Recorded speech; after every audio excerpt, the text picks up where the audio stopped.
everybody to Spirituality Adventures. We're glad you're tuning in to this episode. And today I have Mason Blaize, who is a singer-songwriter here from Kansas City. So excited to learn a little bit more about her and about her music and where things are going in her life. Also want to mention to all of our listeners, if you're a regular listener, be sure and jump on the website, spiritualityadventures.com. And if you're not already a supporter, join us. You get a lot of great bonus content, so I encourage you on that. And then also, I'm encouraging people to go to Theology Beer Camp. This is in Springfield, Missouri. It is the craziest, most fun you'll ever have doing theology that you could ever imagine. This is theology that does not suck, all right? And there's a bunch of great music, a bunch of great podcasters, great theologians, but super fun, super outside the box. So if you want to join me, I think it's October 19th, 2021. You can go to my website, spiritualityadventures.com. And we've put a little link there. You can click on it and learn all about it. Join us there.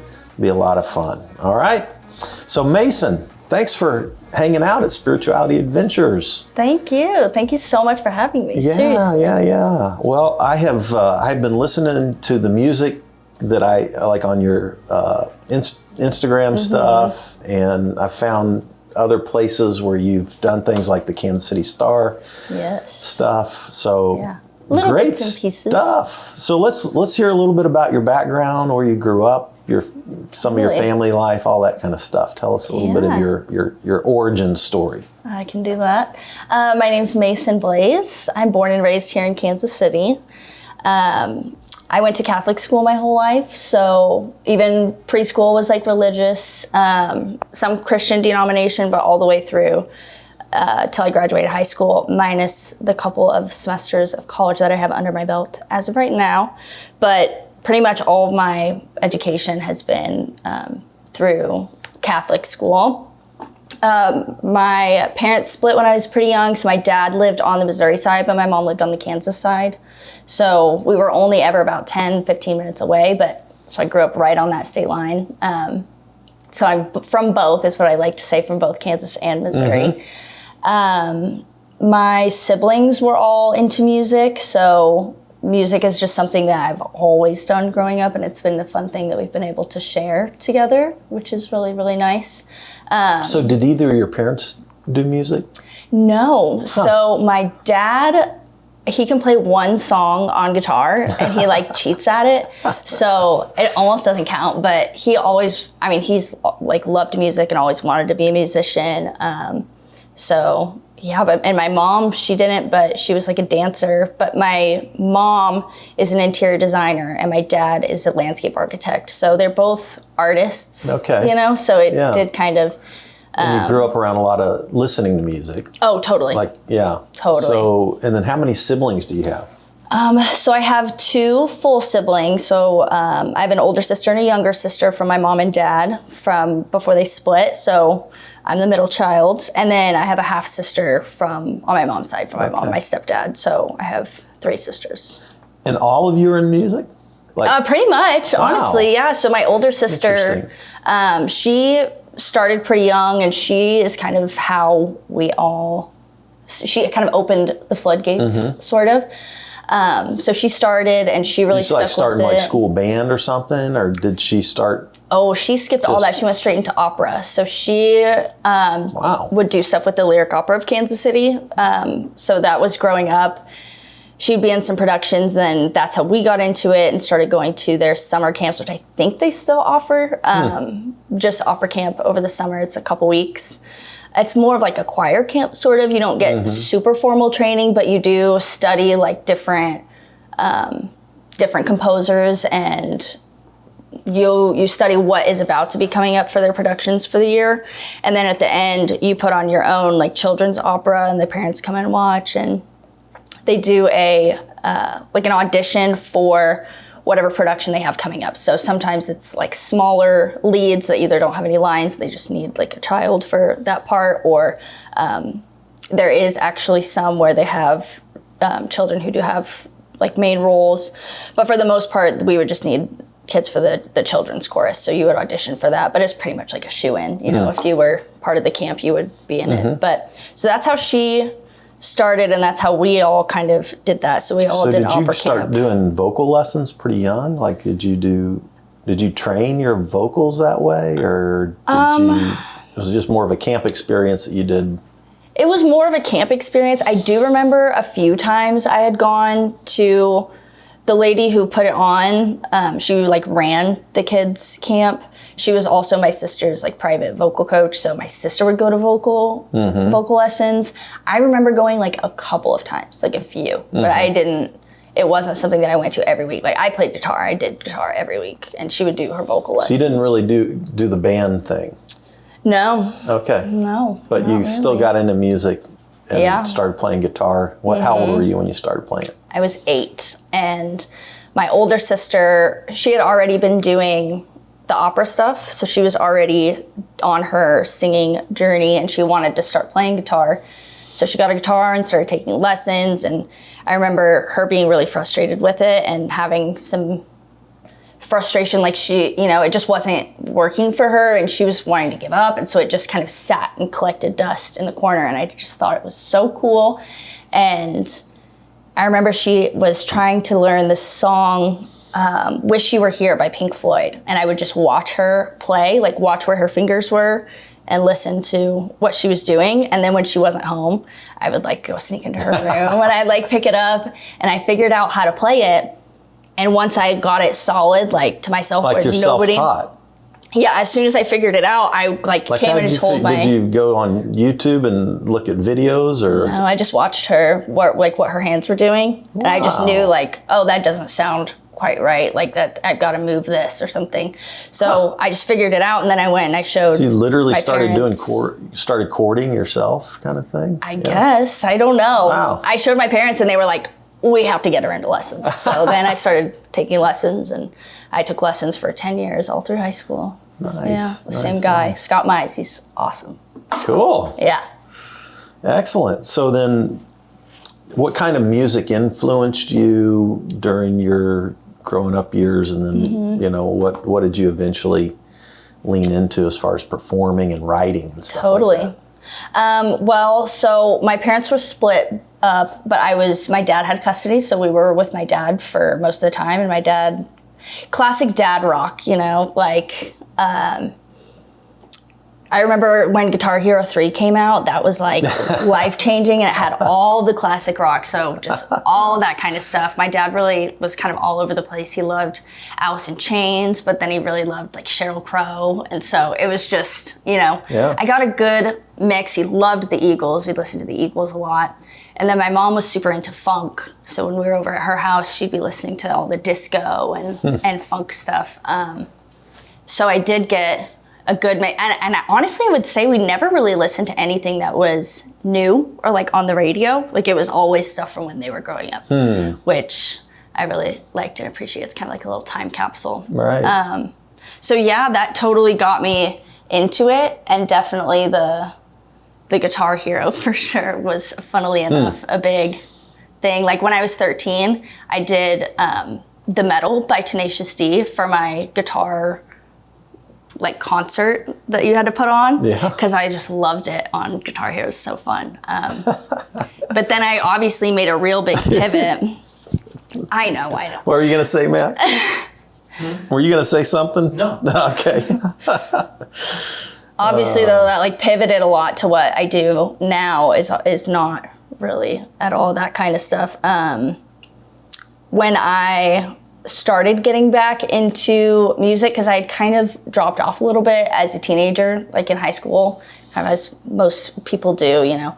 But after high school, when I started pursuing it on my own, I remembered watching the Amy Winehouse documentary with my friend, and she had seen it so many times and loved it, and she was like, you have to watch it. And I just got so enamored. I felt really connected to Amy Winehouse in a lot of different ways, like, and just, she was just so, I don't know, I could go on and on about her, but I love Amy Winehouse. Yeah, oh my God. She's great. That opened up a whole new world, so then I got totally totally delved into like jazz and blues and like jazz standards and all the old school stuff, because it was not anything that I had really heard or studied in that way before. So it was like a whole new flavor of ice cream that I'd never had. So I just went crazy in that world. And now I feel like I've kind of reeled it back a little bit. I'm more of like a like Americana folk singer-songwriter type guitar playing and everything. So, but yeah, definitely has had a lot of influence on me still, all the jazz and blues stuff. Have you done a lot of jazz here in Kansas City, like gone to some of the jazz venues here in town? So the Kansas City Star session that I did was filmed at the Black Dolphin. So I've been to the Green Lady for drinks and stuff. I've never played there. And the Black Dolphin, I've only played there for the filming of that session. Right. But no, but that's really about it. Kind of. You know. Have you been to the Blue Room? No, I don't think so. Down the 18th and Vine district, is... I know what you're talking about. I can't remember if I've ever been there. Yeah. I'm just curious. I may have been there. So what was interesting, in the 90s, when I was, I had gone to high school here and then went away for college and seminary and was at a church, and I moved back here, started a church. And in the 90s is when I got into local jazz. And I had a former band teacher from Liberty High School who was a jazz expert. Yeah. And he knew all the local jazz players. Oh, that's so cool. So he took me almost like on a pub crawl, multiple nights in a row, where we went to every jazz venue. We did this multiple times together. We'd go, he'd give me the history, the jazz museums down at 18th and Vine. Cool. And then he would introduce me to the players afterwards. It was so much fun. Oh my gosh! And it just totally. That's when I really, really just grew to appreciate jazz so much. And then that Ken Burns documentary. It's a long documentary that he did on the history of jazz in America. Yeah, super cool stuff. Oh, that's so then if I go, I've gone to New Orleans and hit the jazz things, and I always ask the jazz players, "Hey, where do you go?" So, because the people who really know it kind of have a different. They don't always go to the pop places. Totally. So Chicago, New York, New Orleans, some of the places I've been to listen to jazz. I love that stuff. Fun. Well, you kind of landed in the Americana. Yes. Folk camp. Yep. And I love that. It's probably my favorite. So cool. Too. And when did you first start writing songs? Unlike most people, I definitely wrote as a kid. So I had some songs that I wrote as a kid, and I remember growing up trying to get in different bands with 12, my friends 13, and stuff. 14, that kind of age? No, I think my first one, it was like five or six. Geez. And I still remember it to this day. But so I don't know. I would just try to do that. I would try to get bands together with my friends, and we would write songs to perform at the school talent shows. And kids would come over and we'd have band practice. So writing was always something that I did. And then I was really good in English class and writing essays, and I loved all of our poetry stuff. So I do myself write a lot of poetry that does end up turning into songs. I'll grab bits and pieces, but the songwriting process is different for everybody. So I've always been a writer in some sense, and I don't know. As these thoughts come up, I just write them down, and then I'll shuffle them around and organize them and figure it out. So it's a process that you mainly do by yourself. Have you ever done co-writes or anything like that? No, never done co-writes. Okay. I think I went to Berkeley College of Music. They have summer courses, and I did a songwriting summer course a few years ago and wound up with a really tight-knit group of friends. Oh, yeah. And that was our project. So that was the one time that I've ever co-written. But other than that, It's really something that for me, I think is really private. Like I just like to flesh out my own ideas, and I'm very sensitive too. So I'm like, if I really like the line how it is, I would be very sad if, I don't know. It's just a very private, so like personal if you give thing. your song to somebody to critique, Yeah. is that hard? That's terrifying. Yeah, terrifying. But yeah. Yes. Well, it's anytime you create something, it's like this. Yeah, it's like this precious little thing, and you turn it loose for people to critique, and you're like, ah. I know. Yep. Totally. Oh man. Well, it takes a lot of courage. It does. Yeah. Still working on it. Put it out there. Thank you. Yeah. Yeah. I was talking to Calvin Arsinia about this, and somebody had done an interview with him, and he talked about how even when he just performs, every time he feels like it's this like he's just exposing himself vulnerably to the world. Absolutely. To just rip apart and like the courage of what it takes to keep putting yourself out there. Totally. Yeah. But there's no connection without vulnerability. I agree. It's like you gotta take the leap somewhere. The thing. Yeah. It connects human beings quicker than anything, right? Totally. Our vulnerability. I'm a big fan of it. Yeah. Yeah. So I'm curious. Apart from the music part of your growing up, you went to all this Catholic school. Yes. So was that a positive? Was that a negative? Was it just neutral?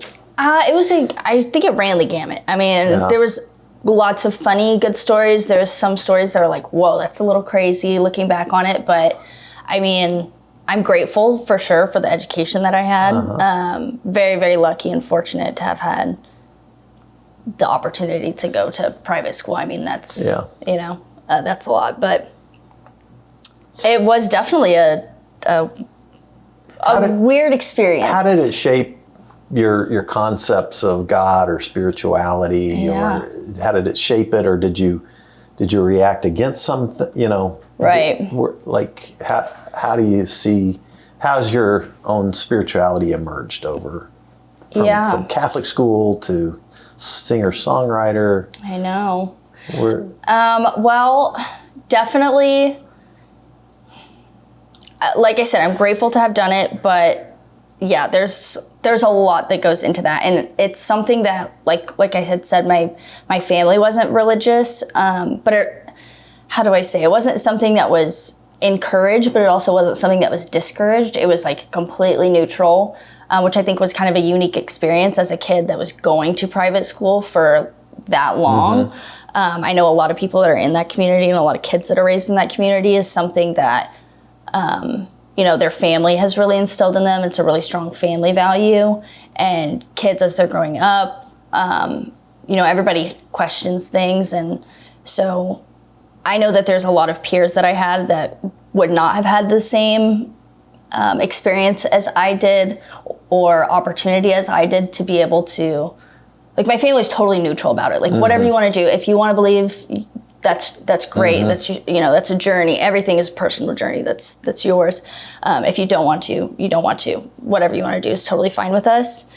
And I think I'm really lucky that was the experience that I had, because I know a lot of kids, especially in Catholic school, it's very it would be really frowned upon to have questions or concerns or doubts, or it's like in some cases you're willing to be like ostracized for. I mean, it can be pretty intense. So I'm very lucky that I didn't grow up in a family system that was super crazy about it either way. But like we said grace, but we didn't go to church on Sunday. We very rarely would we go for like Easter or Christmas or something special like that.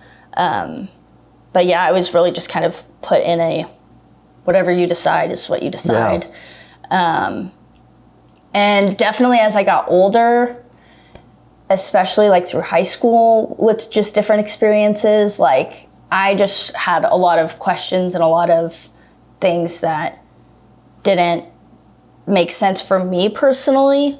And so I don't know if maybe Catholicism is just something that's a little bit extreme, dare I say, but it is definitely a bit, I don't know, it's different obviously than like a non-denominational Christian, like whatever, you know, it's very rigid. There's a lot of traditional aspects of Catholicism.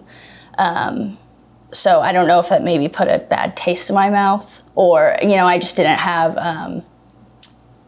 it was just not the place for me to grow in that. I'm not quite sure, but for whatever reason, I tried so hard. I really will say that I tried so hard from a kid, like, why is this not clicking? Like, everybody else believes and everybody else is getting, you know, XYZ from this, and why is this not, you know, happening? And I remember like praying like every single night, like waiting to hear something and thinking something was wrong with me because I wasn't, like, you know, it's just what happens, you know, in your journey, I guess. And so I think there's a line from something that says I have not been blessed with the gift of faith, I think is what, so that's kind of how I feel, where it just hasn't happened for me yet.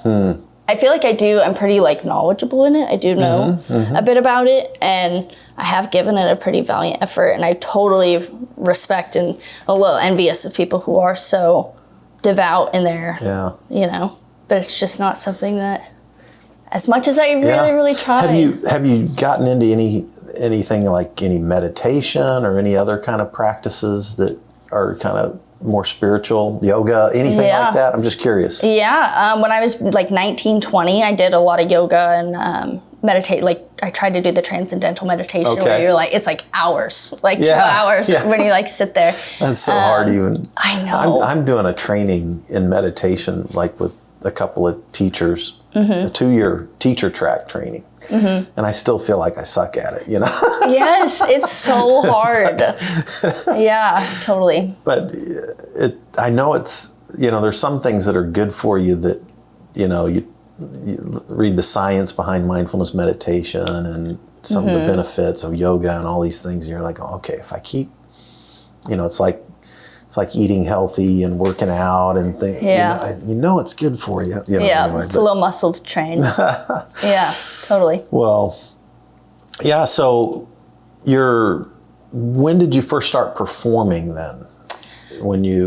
Performing like my own stuff, I started performing, I think I was 21. 2021 was when I got my first gig. Was that locally here? Yes, yeah. So like, did you go audition somewhere? What did you do? No, it was a girl that I used to work with.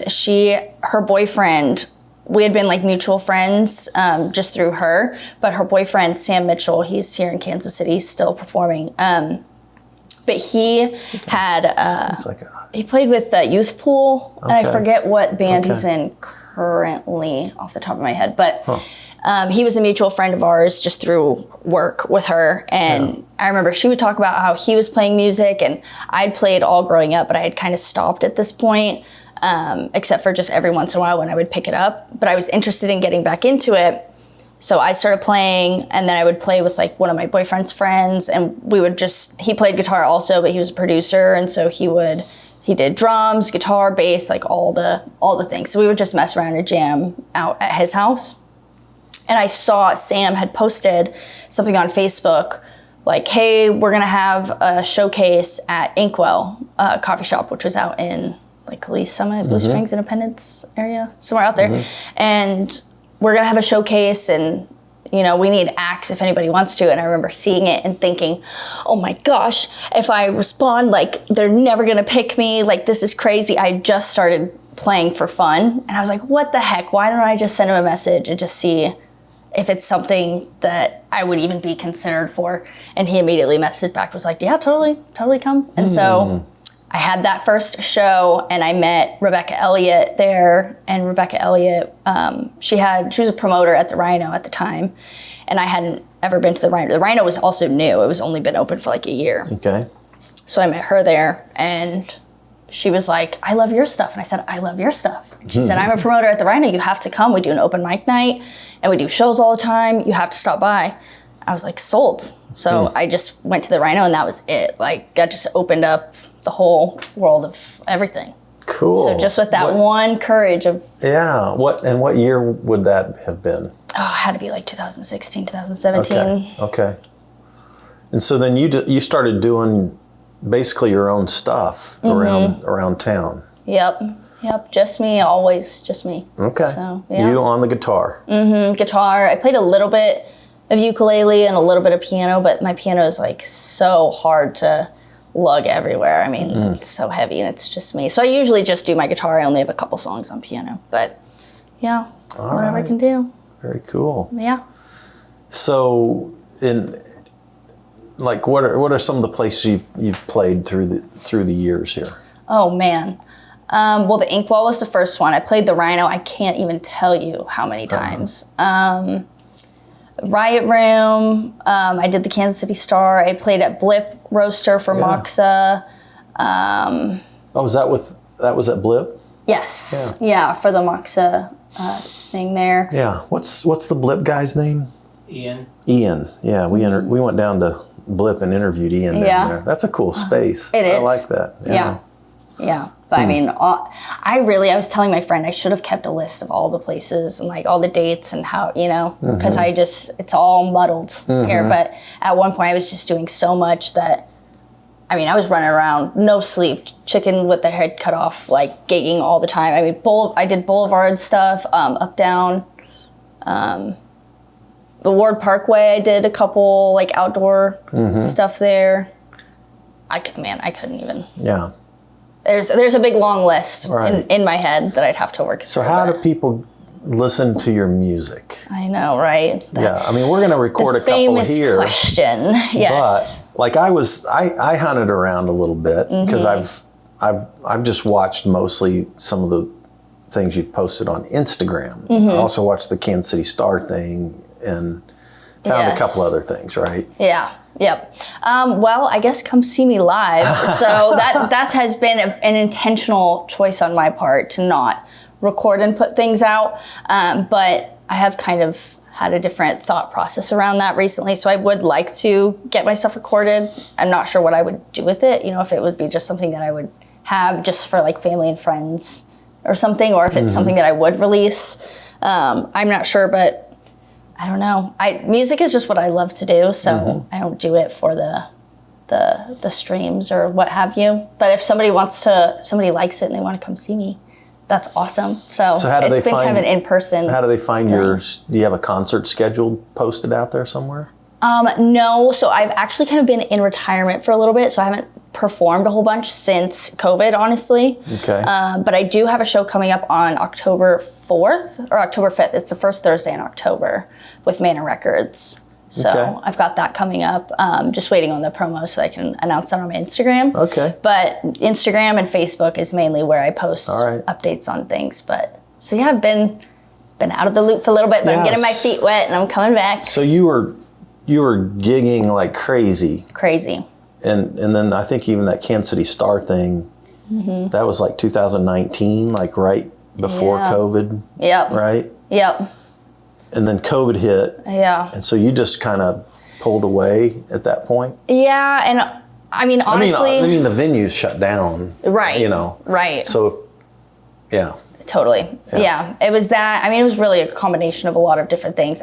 Even outside of COVID, like I had a lot going on in like my personal life and family life. And I just felt like, okay, I think of creativity as like a sponge. Like you have to you got to absorb everything that's going on around you and then you can just wring it all out. Like I have different bursts of writing and then going periods of time without writing anything. And that's just how it goes for me. I'll write a bunch and then I'll go have like a little dry period where I'm not making anything. But so I just had a lot of things going on, and before that I had been doing a lot of jazz influenced things and blues influenced. I was just trying to, go outside of my own comfort zone from what I knew.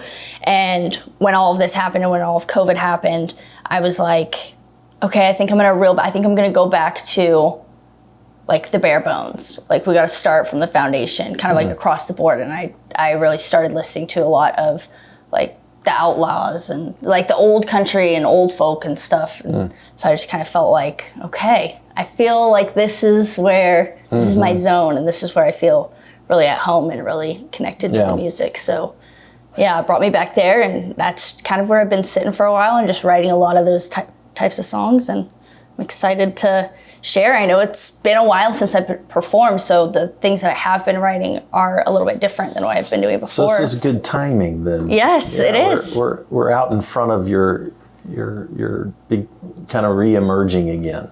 Yes, it's so funny because I was thinking to myself, I really miss going to open mic. Like, I really miss going and performing and doing little things every once in a while. Like, I kind of wanted to get back into it, and I'd been thinking that to myself for a few weeks, and then you DM'd me and asked me about this, and I was like, oh my gosh, no way. And literally right after that, Mana Records DM'd me and asked me to play a show, and I was like, this is the universe. Like, I have to, I'm just gonna go with it. So very cool. Yeah, so thank you so much for reaching out. So what do you feel like, well, there's two questions here. You can pick which one you want to answer first. What are some of the more difficult things you've gone through in your life? Mm-hmm. And then you mentioned that you kind of go through dry spells, mm-hmm. but you use that analogy of a sponge. Yeah. So what type of things have you found that enter into your life that influence your creativity the most? And so it could be a combination of things. Yeah. So the first question is really just like, what do you feel like is one of the more difficult or challenging things you've gone through in your life so far? And then I'm thinking in a broader sense, what type of things as you soak in become the things that seem to influence your creativity the most? Yeah. Well, my parents split up when I was pretty young, so that was, and I have a very blended family. Like, I have half sisters and stepsisters and the whole gamut. And that was a really not a super fun time for really anyone involved. So yeah, my parents had a really, really not so fun divorce, which was great. I know.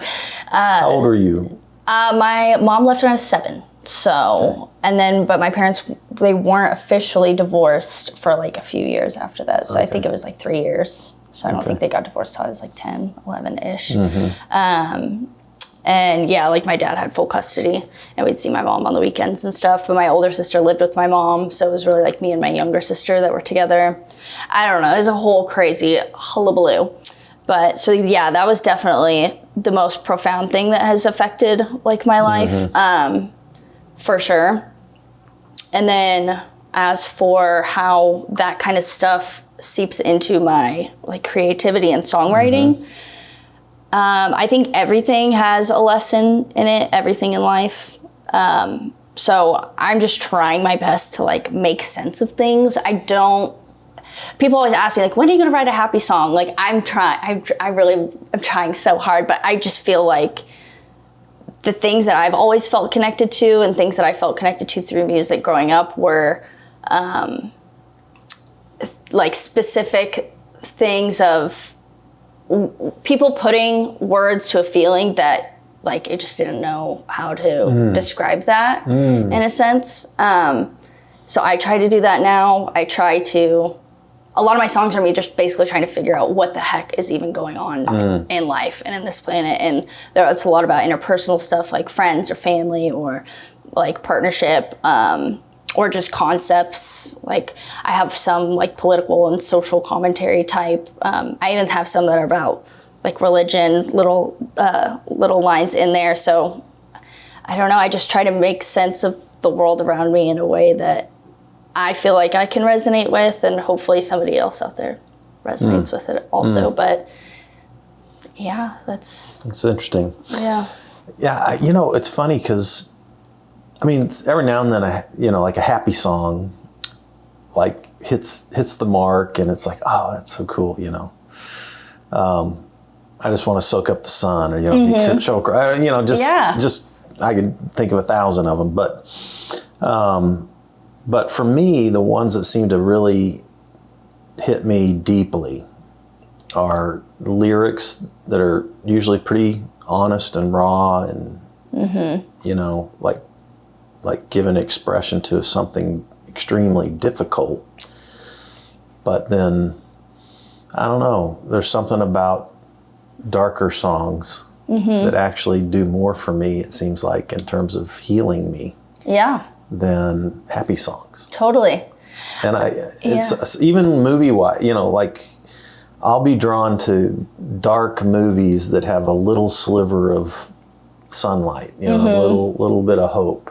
Yeah. And some reason those movies hit me more deeply than just, I don't know. But I feel like you got to shine a light in the darkness, you know what I mean? Because in those types of things, it gets really easy to feel alone or like you're not understood or something. And like you said, I mean, those were always the songs that impacted me the most.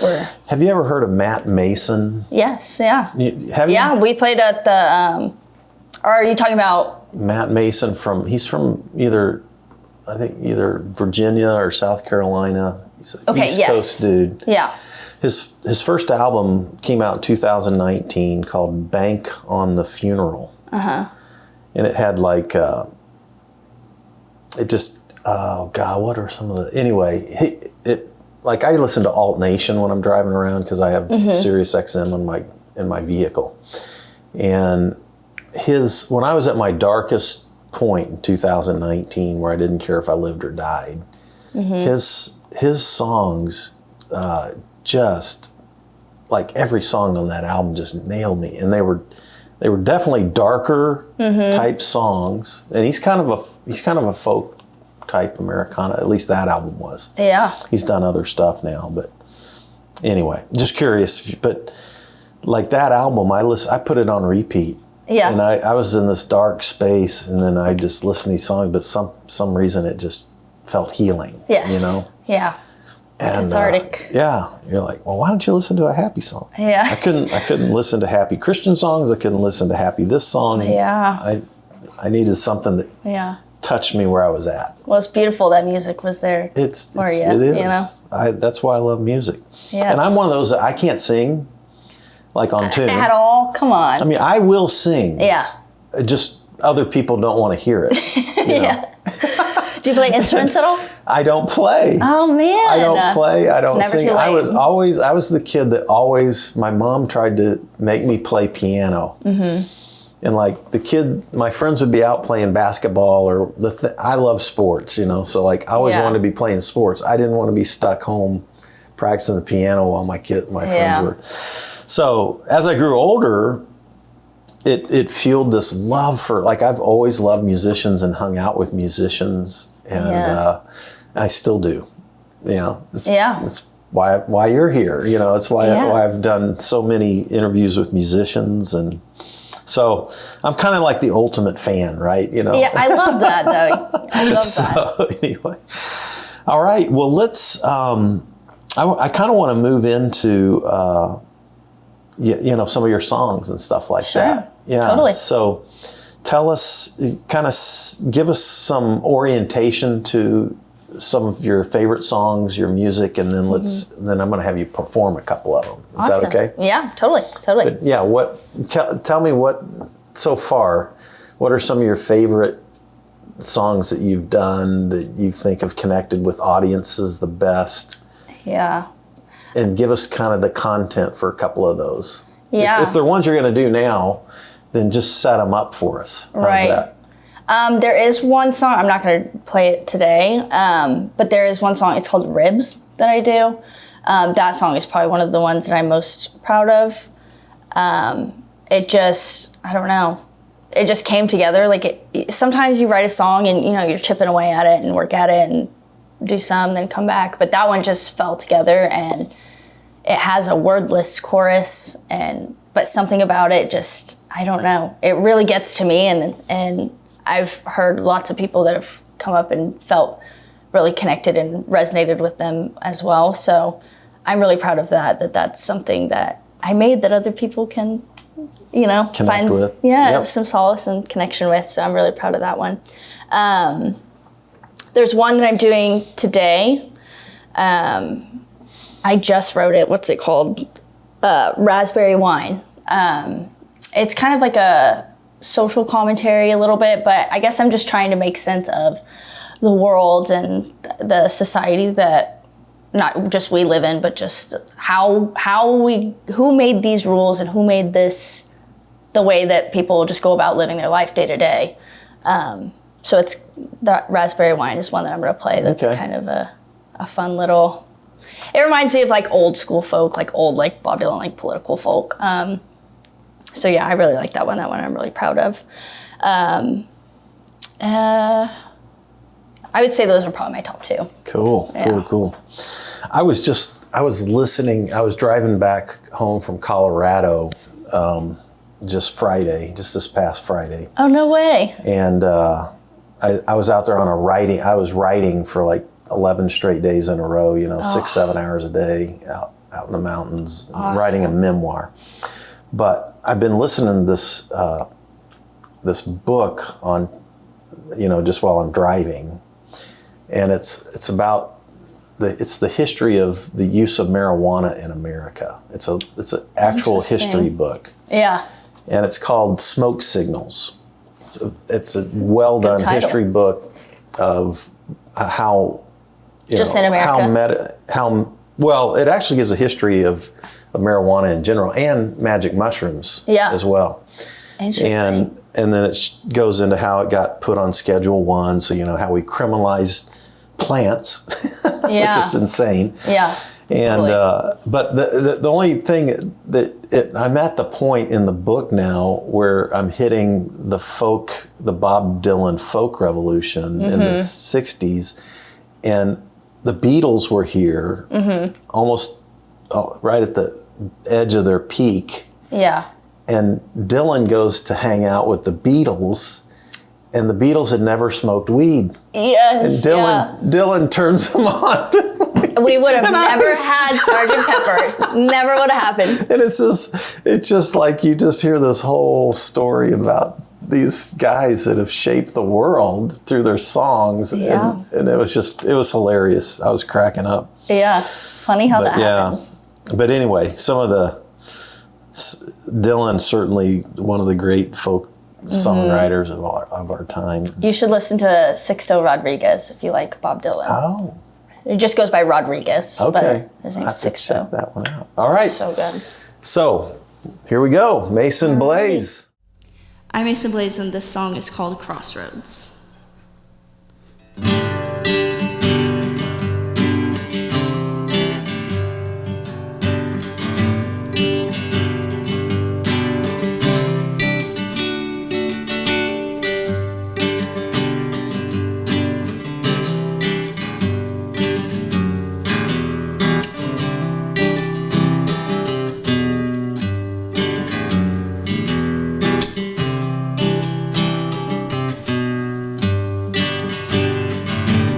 Looking for a place to rest and wash my hands. Somehow I've come up to a starting line again. One trigger pull and it was over before it began. I'm bound to wander to a crossroad once again. This road offers no map to be my guide, and the path I choose is mine to decide. I wonder too about the view on the other side. If I had gone a different course somewhere behind, would that road have had more answers to provide? As the moon rolls in, the air is getting cold. I'm reaching out to find a hand to hold. Days and nights spent wondering if there's another road, or if I'm meant to make the journey on my own. I saw your footprints in the sand as I strolled, and for the first time in my life I'm not alone.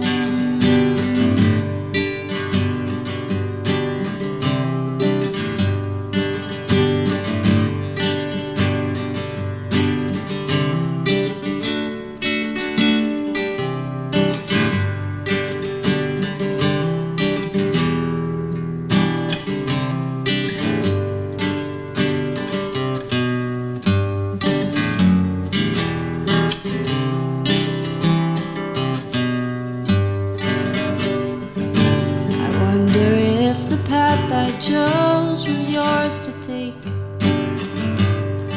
If you ended up beside me by mistake, made a few wrong turns and we both chalked it up to fate, wound up in the garden of the apple and the snake. It's a waiting game to see who takes the bait. As we stroll, we watch the changing of the leaves. And when the snow falls down, the path gets hard to see. I feel that starting line come creeping up to me. It's tugging at my heels and wrapping around my knees, telling me that I'll be changing like the leaves. What's more is surely so are you, it seems. Do we go our separate ways and hope to meet at a crossroads when we both have wiser feet?